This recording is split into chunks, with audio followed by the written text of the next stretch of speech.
Buenas tardes. Gracias, como siempre, por acudir a esta convocatoria para darles cuenta de los acuerdos adoptados en la reunión del Consejo de Ministros del día de hoy, que, como viene siendo habitual, está muy marcado por el carácter económico de las decisiones que estamos adoptando en el marco del plan de recuperación,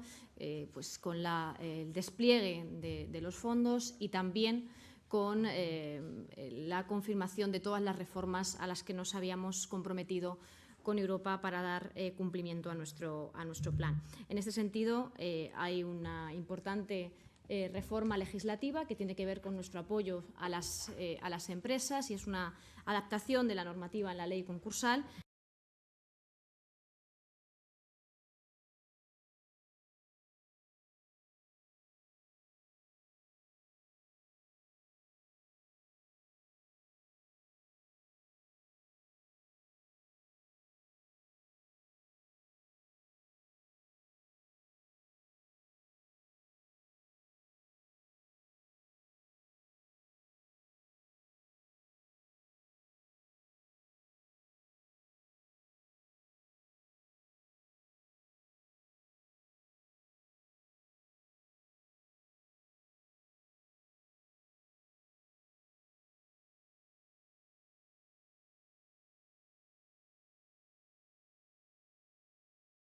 Del que les dará cuenta la ministra de Justicia, y un Real Decreto Ley y un Real Decreto Ley de Energía y otras medidas complementarias del que nos va a dar cuenta con otros acuerdos relacionados con el sector energético, con la transformación y la transición energética de nuestro país.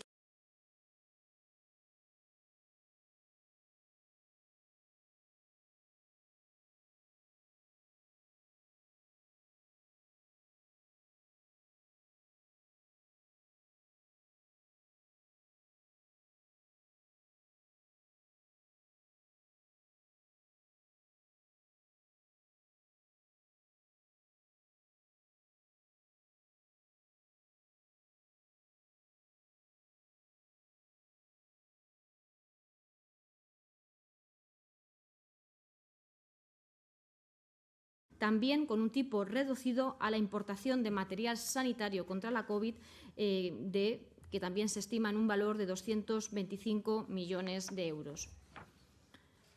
En este ámbito, en el de apoyo a las familias, a los sectores económicos desfavorecidos por la pandemia, saben ustedes que el Gobierno tiene en marcha un fondo de apoyo a la solvencia de empresas estratégicas que estaba dotado con 10.000 millones de euros y en este caso vamos a dirigir nuestra acción y hemos aprobado un préstamo de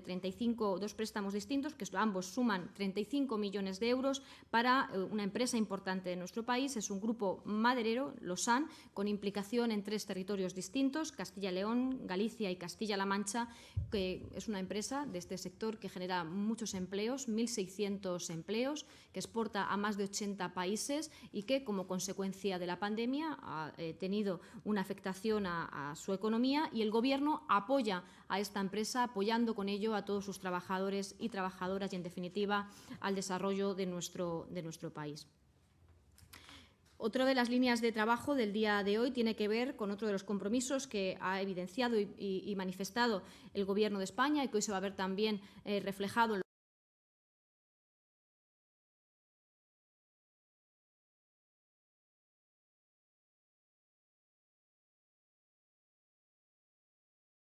presupuestos generales del Estado, que se aprobarán esta tarde en el Senado, que tiene que ver con la renovación de la oferta de empleo público y, en este caso,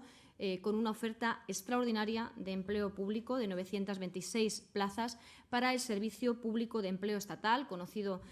como SEPE. Es una oferta adicional que se suma a la ordinaria de este año y que supone un refuerzo muy importante de esta plantilla. y me van a permitir que me detenga un instante para explicar qué es o cuál es el trabajo que hace el Servicio Público de Empleo en el territorio, la Administración General del Estado en el territorio, que para nosotros es fundamental y ha sido fundamental durante la gestión de los peores momentos de la pandemia. Y es que han sido los servicios del SEPE quienes han dado cobertura a los más de 3,4 millones de españoles y españolas que tuvieron que solicitar ese refuerzo, ese sostén, esa red de protección que el Gobierno de España puso a disposición de los trabajadores y de las trabajadoras, de los autónomos, para sostener nuestra economía en el peor momento y celebrar que afortunadamente hoy están en torno a 100.000 personas únicamente las que se encuentran todavía afectadas por este sistema de protección. Este refuerzo viene a dar respuesta al esfuerzo que entonces hicieron los servicios públicos de empleo en todo el territorio español.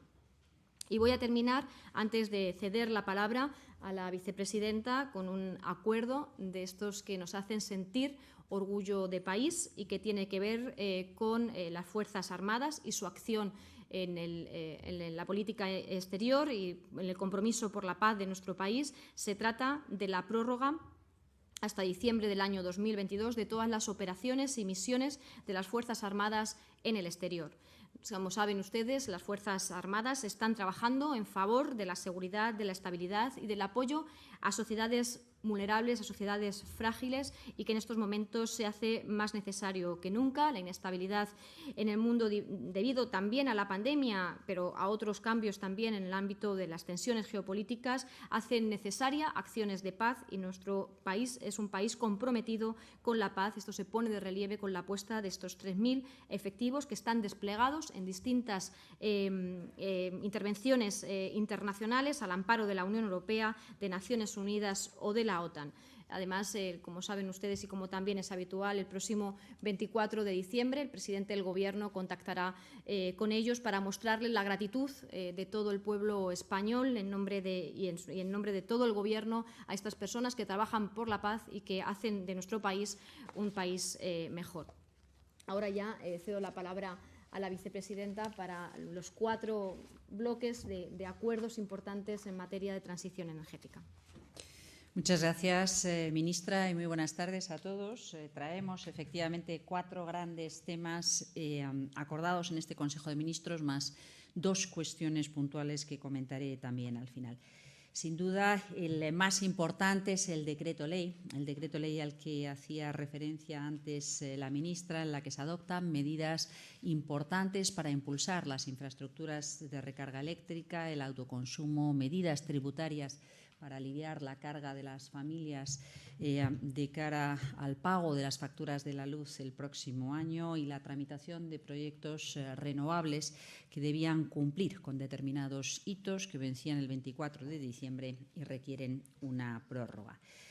Paso rápidamente a repasar algunas de las medidas más significativas de este decreto ley.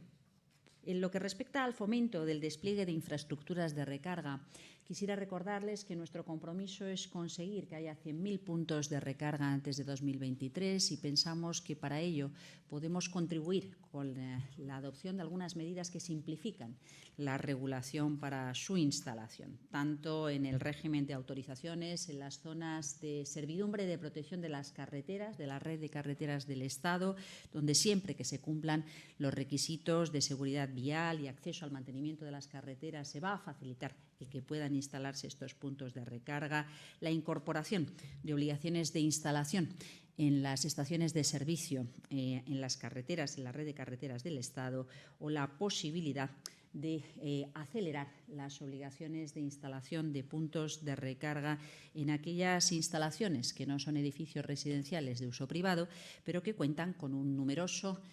volumen de plazas de aparcamiento, de modo que antes del 1 de enero de 2023 los aparcamientos, las zonas en edificios públicos, centros comerciales o en edificios asociados o en instalaciones asociadas a edificios de la Administración General del Estado deberán contar con un punto de recarga cada 40 plazas, que en el caso de la Administración General del Estado se reduce a la existencia de 20 plazas para tener que contar con un punto de recarga eléctrica.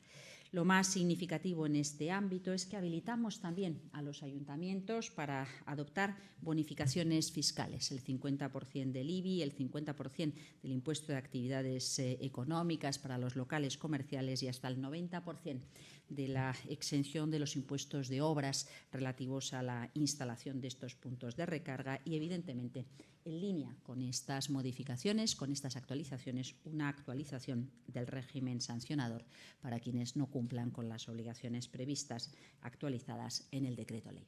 El segundo grupo de medidas tiene que ver con el impulso al autoconsumo. Hemos aprendido mucho en estos años. Piensen que desde que llegamos al Gobierno en junio de 2018 hasta el momento actual,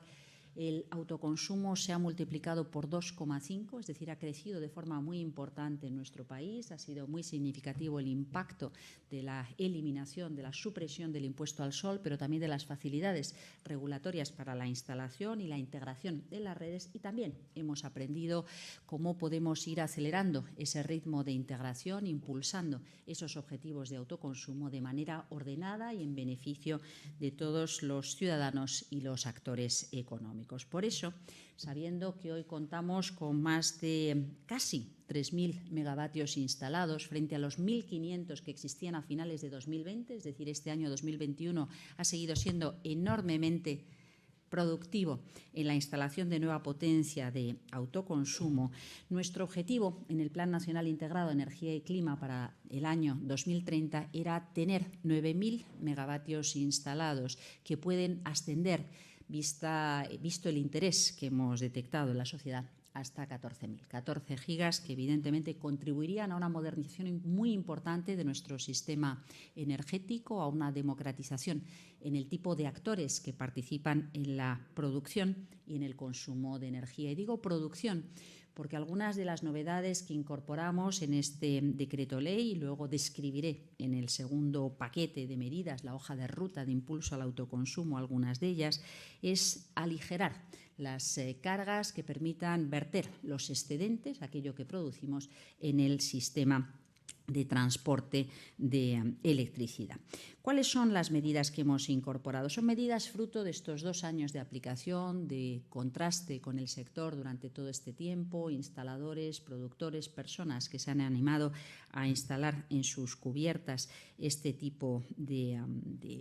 plantas, de soluciones y volcar a la red los excesos. En primer lugar, facilitamos el autoconsumo colectivo, permitiéndose conectar en alta o en baja y distintos tipos de actores, personas físicas, pero también pequeñas instalaciones asociadas a personas jurídicas, a comerciales, es decir, facilitando el que haya distintas combinaciones en este esquema. Por otra parte, eximiendo de las obligaciones de presentar avales, garantías, aquellas instalaciones de menos de 100 kilovatios que tengan la voluntad de verter a la red sus excedentes, cosa que para poder garantizar la ordenación hasta ahora y el aprendizaje en esta penetración creciente nos obligaba la ley. Además, ordenar los sistemas de información de tal modo que queden perfectamente conectados los registros de las comunidades autónomas sobre instalaciones de autoconsumo y las capacidades de tutela del sector, tanto de la CNMC como del Ministerio. Y en concordancia, un régimen sancionador que también se fija, que pretende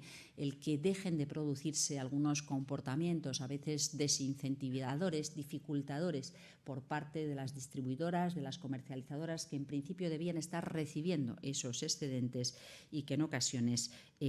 no parece que resulten sencillas o que generan dilaciones en la tramitación. Por tanto, garantía para los autoproductores, los autoconsumidores en este marco.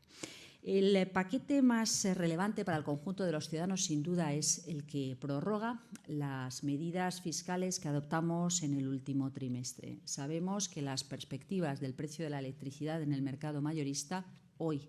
anuncia un nuevo récord para mañana, no son particularmente halagüeñas y creemos que es fundamental el mantener las reducciones, la suspensión de algunas de las figuras impositivas que acaban reflejándose en nuestra factura doméstica. Por ello, se prorroga la suspensión del impuesto de valor de producción eléctrica, el famoso 7%, hasta el 31 de marzo de 2022. Queda suspendido, quedará cubierto para que no haya un problema en la organización de las cuentas del sistema eléctrico, pero no será trasladado al consumidor. En segundo lugar, una prórroga de la reducción del IVA hasta el 10% en nuestra factura eléctrica hasta el 30 de abril del año 22. Una prórroga de la reducción del impuesto especial de electricidad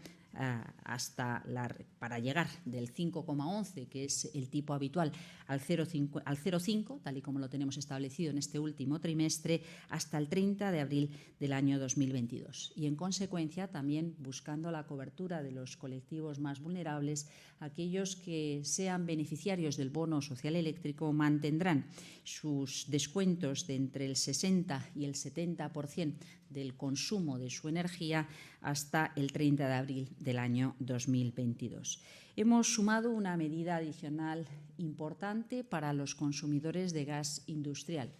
Aquellas instalaciones industriales que consumen gas natural están sufriendo de forma muy importante el incremento del precio del gas natural en el mercado y, por tanto, hemos introducido medidas de flexibilización que ya habíamos ensayado, habíamos incorporado durante el periodo de confinamiento, y es que puedan cambiar su tarifa o puedan suspender el contrato hasta el 31 de marzo de 2022 y, por tanto, unas flexibilidades que serán cubiertas por el sistema gasista, pero que permitirán a los consumidores industriales de gas un alivio con respecto al impacto que están sufriendo en su factura. Con respecto a la tramitación de proyectos renovables, me gustaría destacar las medidas que hemos incorporado en este decreto ley. La disponibilidad de recurso eólico y solar, la acumulación de permisos de evacuación a la red eléctrica desde antes del año 2017 hasta que modificamos el régimen por el que Red Eléctrica autoriza esos permisos para evacuar a la red con respecto a la capacidad que tiene disponible. Y hacerlo a través de un concurso y no el primero que llega pedía y se lo quedaba, nos obligaron a introducir un sistema de transición en el que buscábamos el cumplimiento de unos determinados hitos con respecto a la bolsa de proyectos de energías renovables que detectamos en aquel momento existía. Piensen que si el Plan Nacional Integrado de Energía y Clima calcula que para el año 2025 necesitamos 35 gigavatios de energía renovable adicional y que para el año 2030 necesitamos 60 gigavatios de energía renovable adicional, contamos con una bolsa de proyectos en tramitación que asciende a 150 gigavatios, una cantidad muy grande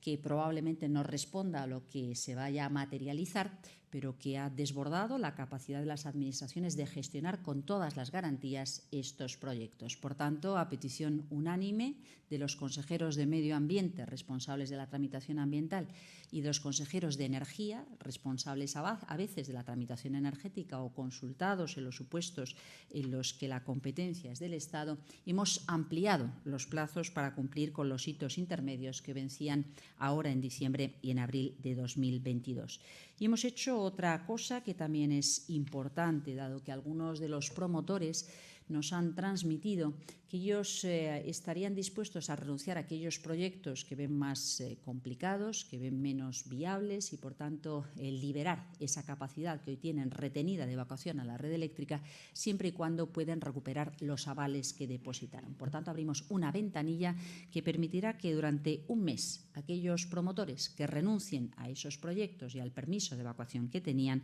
puedan recuperar los avales, quedando esos avales, por tanto, libres para el siguiente concurso de acceso a la red que vayamos a organizar con arreglo al nuevo modelo. Estas son las modificaciones que yo creo que son más significativas del decreto ley, pero como bien señalaba la ministra portavoz, hay otras medidas importantes que hoy ha aprobado el Consejo de Ministros en el ámbito de la energía. La primera de ellas, una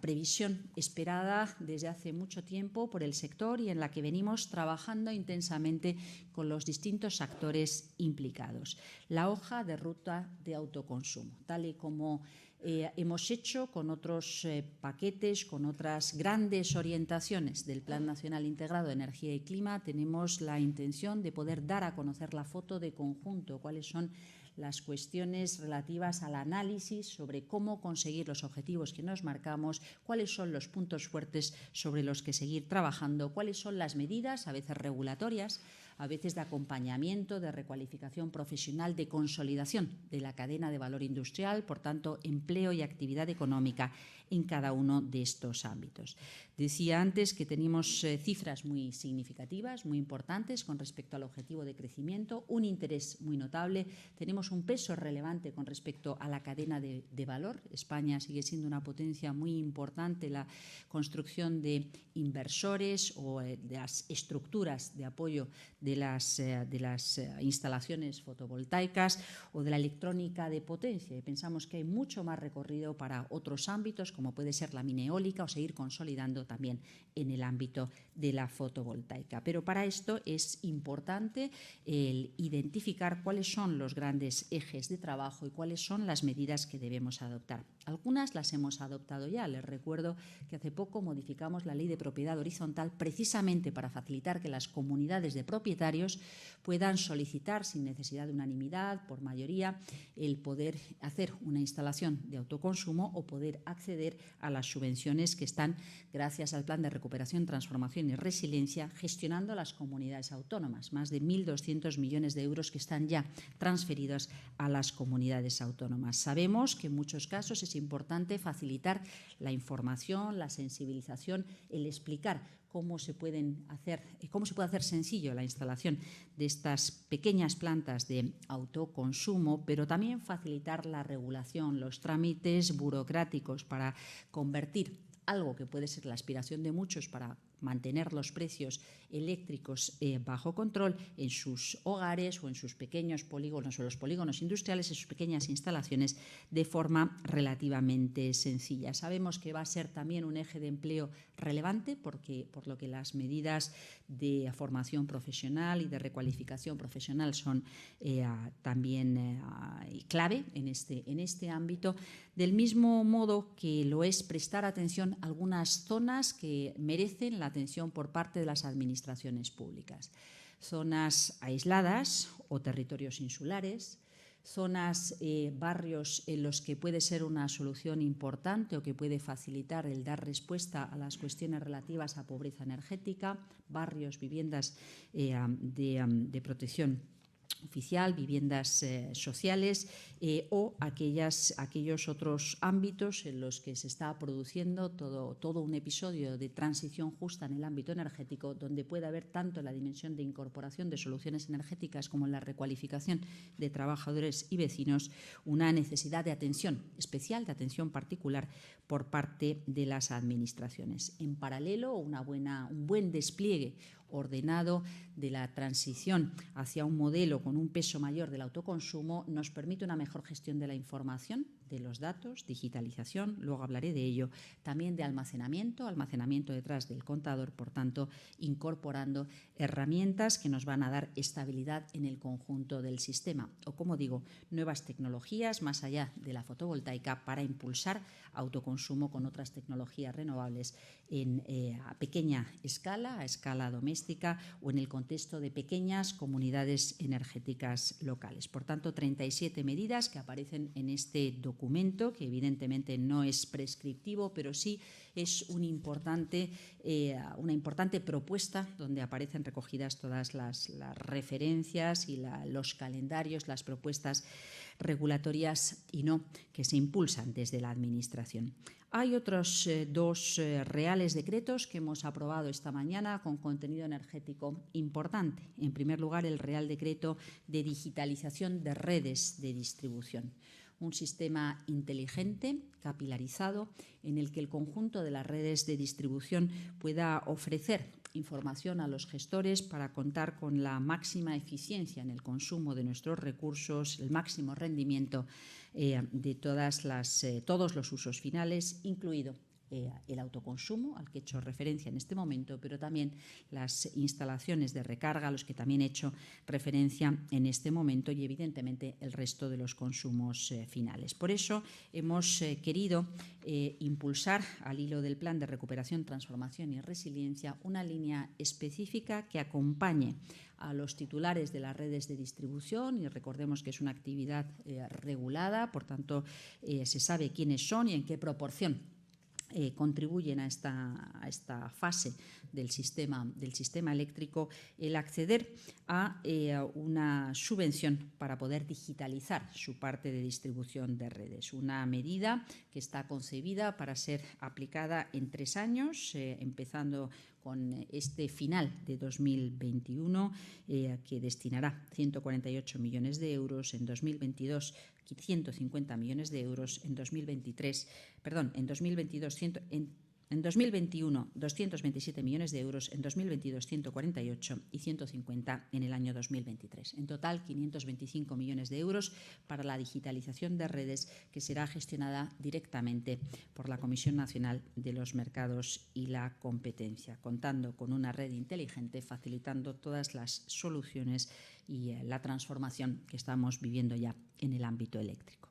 Y de la electricidad pasamos a las energías térmicas, a las soluciones térmicas renovables. Creemos que es capital trabajar en este campo. Lo hemos hecho en ocasiones para la rehabilitación de edificios de uso residencial. Conocen ustedes las medidas. Creemos que es también clave impulsar el uso de renovables térmicas allí donde se necesita calor en procesos industriales o allí donde se necesita calor en instalaciones no residenciales, pero sí edificios dependientes de las administraciones públicas, para agua caliente, sanitaria, calefacción, refrigeración, climatización de piscinas o uso de microrredes de calor y frío. En el caso de las aplicaciones industriales, en procesos productivos, esterilización, ebullición, secado, lavado, tratamiento de superficies, lavandería, en fin, un montón de usos habituales por parte de nuestros comercios y de nuestra industria, que pueden contar con apoyos que serán gestionados por las comunidades autónomas. En este caso, se hace un reparto entre las comunidades autónomas de 150 millones de euros que podrá ser destinado al uso de solar térmica, de geotermia, aerotermia, hidrotermia, biomasa o redes de calor y frío. Y, por último, junto a estos 4 grandes acuerdos, hay otras 2 medidas que me parece que también merece la pena señalar, aunque sea brevemente. La primera de ellas es la ampliación del plazo para que los titulares de instalaciones agropecuarias puedan acceder a subvenciones para el impulso de la eficiencia en sus consumos energéticos. Vencía a 31 de diciembre de 2022, no se había agotado el uso de este recurso y hemos pensado que era preferible el ampliar el plazo por un año más para poder seguir trabajando con el sector en este campo. La última medida al respecto es que les doy cuenta de que, con cargo al Fondo de Contingencia, el Ministerio de Hacienda ha dispuesto 1.900 millones de euros para ejecutar la sentencia del Tribunal Supremo por la que se anulaba el canon hidráulico que en su momento el Gobierno anterior instauró y que, a reclamación de las eléctricas, se ha considerado ilegal por parte del Tribunal Supremo y se nos obliga a restituir lo cobrado durante estos años. Así que 1.900 millones de euros adicionales en este ámbito. Con esto creo que he terminado las cuestiones más importantes del ámbito energético y quedaré a disposición de sus preguntas después. Gracias. Buenas tardes. Gracias, ministra portavoz, vicepresidenta tercera. Me complace anunciar que el Consejo de Ministras y Ministros acaba de aprobar en segunda vuelta el proyecto de ley de reforma del texto refundido de la ley concursal y también de la transposición de la Directiva 2023 de insolvencia, es conocida como la Directiva de la insolvencia